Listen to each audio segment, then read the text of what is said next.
ಮುಖ್ಯಮಂತ್ರಿಗಳ ವಿರುದ್ಧ ರಾಜ್ಯಪಾಲರು ಪ್ರಾಸಿಕ್ಯೂಷನ್ಗೆ ಅನುಮತಿ ಕೊಟ್ಟಂತಹ ವಿಚಾರವನ್ನ ಪ್ರಶ್ನಿಸಿ ಹೈಕೋರ್ಟ್ ಮೊರೆ ಹೋಗಿದ್ದು ಆ ಹೈಕೋರ್ಟ್ನಲ್ಲಿ ಸುದೀರ್ಘ ವಿಚಾರಣೆಯನ್ನ ನಡೀತಾ ಇದ್ದು ಇವತ್ತು ಸಿಂಘ್ವಿ ಅವರ ವಾದ ಇದೆ. ಸಿಎಂ ಸಿದ್ದರಾಮಯ್ಯ ಪರವಾಗಿ ವಕೀಲ ಸಿಂಘ್ವಿ ಅವರು ವಾದಿಸ್ತಾ ಇದ್ದಾರೆ. ರಾಜ್ಯಪಾಲರ ವಿವೇಚನಾಧಿಕಾರವನ್ನ ಪ್ರಶ್ನಿಸಿ ಅವರು ವಾದವನ್ನ ಇಡ್ತಿದ್ದಾರೆ. ನಿರ್ದಿಷ್ಟ ಪ್ರಕರಣದಲ್ಲಿ ಈ ಆದೇಶ ಯಾಕೆ ಅನ್ನೋದನ್ನ ಕೇಳ್ತಾ ಇದ್ದಾರೆ. ರಾಜ್ಯಪಾಲರು ಇದನ್ನ ಮನದಟ್ಟು ಮಾಡಬೇಕು. ನಿರ್ದಿಷ್ಟ ಪ್ರಕರಣದಲ್ಲಿ ಈ ಆದೇಶ ಯಾಕೆ ಅನ್ನೋದನ್ನ ರಾಜ್ಯಪಾಲರು ಮನದಟ್ಟು ಮಾಡಬೇಕು ಅನ್ನುವಂತಹ ಪ್ರಶ್ನೆಯನ್ನ ಕೋರ್ಟ್ನಲ್ಲಿ ಎತ್ತಿದ್ದಾರೆ. ಹೈಕೋರ್ಟ್ನಲ್ಲಿ ಮುಖ್ಯಮಂತ್ರಿಗಳು ಸಲ್ಲಿಸಿದಂತಹ ರಿಟ್ ಅರ್ಜಿಯ ವಿಚಾರಕ್ಕೆ ಸಂಬಂಧಪಟ್ಟ ಹಾಗೆ ವಾದ ಪ್ರತಿವಾದ ಇಲ್ಲಿಯವರೆಗೂ ನಡ್ಕೊಂಡ್ ಬಂದಿತ್ತು. ಇವತ್ತು ಸಿಂಘ್ವಿ ಅವರ ಫೈನಲ್ ವಾದ ಇದೆ. ಸೊ ಈ ಸಂದರ್ಭದ ಆರಂಭದಲ್ಲೇ ರಾಜ್ಯಪಾಲರ ವಿವೇಚನಾಧಿಕಾರವನ್ನು ಪ್ರಶ್ನಿಸಿದ್ದಾರೆ ಸಿಂಘ್ವಿ ಅವರು. ಮೂಡಾ ಪ್ರಕರಣದಲ್ಲಿ ಸಿಎಂ ಪಾತ್ರ ಏನು ಅನ್ನೋದು ಇಲ್ಲಿ ಪ್ರಶ್ನೆ. ರಾಜ್ಯಪಾಲರು ಏನೆಂದು ಸ್ಪಷ್ಟವಾಗಿ ಹೇಳಿಲ್ಲ. ಸಿದ್ದರಾಮಯ್ಯನವರ ಪಾತ್ರ ಹೀಗಿದೆ ಅನ್ನೋದ್ರ ಬಗ್ಗೆ ರಾಜ್ಯಪಾಲರು ಏನು ಅಂತಾನೂ ಹೇಳಿಲ್ಲ.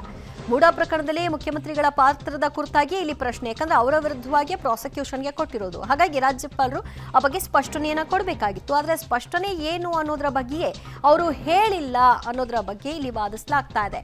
ರಾಜ್ಯಪಾಲರು ಪ್ರಾಸಿಕ್ಯೂಷನ್ಗೆ ಅನುಮತಿಯನ್ನ ಕೇವಲ ಇವರ ವಿಷಯದಲ್ಲಿ ಮಾತ್ರ ಯಾಕೆ ಕೊಟ್ಟರು ಅನ್ನೋ ಪ್ರಶ್ನೆಯನ್ನು ಎತ್ತಿದ್ದಾರೆ. ಯಾವುದಾದ್ರೂ ಹೆಚ್ಚಿನ ವಿವರಗಳು ಇದೆಯಾ ಅನ್ನೋದ್ರ ಬಗ್ಗೆಯೂ ಕೂಡ ಇಲ್ಲಿ ಪ್ರಶ್ನೆ ಆಗ್ತಾ ಇದೆ. ರಾಜ್ಯಪಾಲರು ಸಂವಿಧಾನಕ್ಕೆ ಅಪಚಾರ ಮಾಡಿದ್ದಾರೆ ಅಂತ ಸಿಎಂ ಪರವಾಗಿ ಸಿಂಘ್ವಿ ಅವರು ವಾದವನ್ನ ಇಡ್ತಾ ಇದ್ದಾರೆ. ಮೂಡಾ ಪ್ರಕರಣದಲ್ಲಿ ಮುಖ್ಯಮಂತ್ರಿಗಳ ಪಾತ್ರ ಏನು, ಅವರು ಈ ಒಂದು ಪ್ರಕರಣದ ಹಗರಣದಲ್ಲಿ ಅವರು ಭಾಗಿಯಾಗಿದ್ದಾರೆ ಅನ್ನೋದಕ್ಕೆ ಸ್ಪಷ್ಟವಾಗಿ ರಾಜ್ಯಪಾಲರು ಏನು ಅನ್ನೋದನ್ನ ಹೇಳ್ತಾ ಇಲ್ಲ. ಯಾವುದಾದ್ರೂ ಕಡತಕ್ಕೆ ಸಿಎಂ ಸಹಿ ಹಾಕಿದ್ದಾರಾ ಅಥವಾ ಅವರು ಯಾವುದಾದ್ರೂ ಆದೇಶವನ್ನ ಕೊಟ್ಟಿರೋ ಪ್ರತಿಗಳು ಇದೆಯಾ, ಇದಕ್ಕೆ ಸಂಬಂಧಪಟ್ಟ ಹಾಗೆ ದಾಖಲೆಗಳೇನಿದೆ. ಸಂವಿಧಾನಕ್ಕೆ ಅಪಚಾರ ಮಾಡ್ತಾ ಇದ್ದಾರೆ ರಾಜ್ಯಪಾಲರು ಈ ರೀತಿ ಏಕಪಕ್ಷೀಯವಾಗಿ ನಡ್ಕೊಳ್ಳೋ ಮೂಲಕವಾಗಿ ಅನ್ನುವಂತಹ ವಾದವನ್ನ ಇಡ್ತಾ ಇದ್ದಾರೆ. ಮೂಡಾ ಪ್ರಕರಣದಲ್ಲಿ ಮುಖ್ಯಮಂತ್ರಿಗಳ ಪಾತ್ರ ಇದ್ರೆ ಅಲ್ವಾ ಅವರಿಗೆ ಪ್ರಾಸಿಕ್ಯೂಷನ್ ಕೊಡೋದಕ್ಕೆ ಸಾಧ್ಯ. ಮುಖ್ಯಮಂತ್ರಿಗಳ ಪಾತ್ರ ಇವರಿಗೆ ಸಿಕ್ಕಿರುವಂತಹ ದಾಖಲೆಗಳಲ್ಲಿ ದೂರುದಾರರು ಕೊಟ್ಟಿರುವಂತಹ ಡಾಕ್ಯುಮೆಂಟ್ಸ್ನಲ್ಲಿ ಏನಿದೆ ಅನ್ನೋದ್ರ ಬಗ್ಗೆ ಉಲ್ಲೇಖ ಆಗಬೇಕಾಗಿತ್ತು.